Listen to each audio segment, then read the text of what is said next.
Assalamualaikum, selamat pagi. Okey.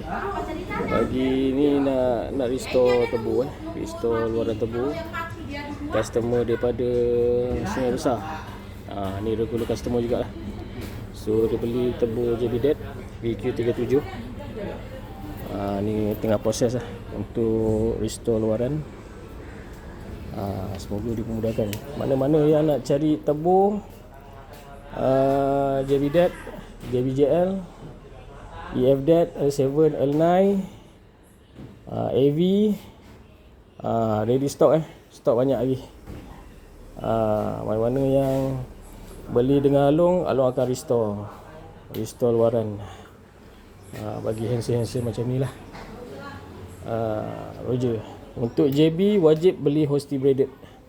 Untuk JB series, JB Dead, JBJL wajib beli Hosty braided untuk jangka hayat tebu. Alright.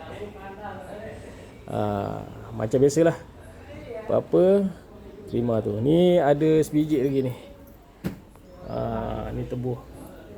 Ni PMP JBJL ni dah siap dah. Cun-cunnya, cun-cun condition. Kod ada yang mencari, boleh. Terima tu. Jom kita buat kerja. Assalamualaikum.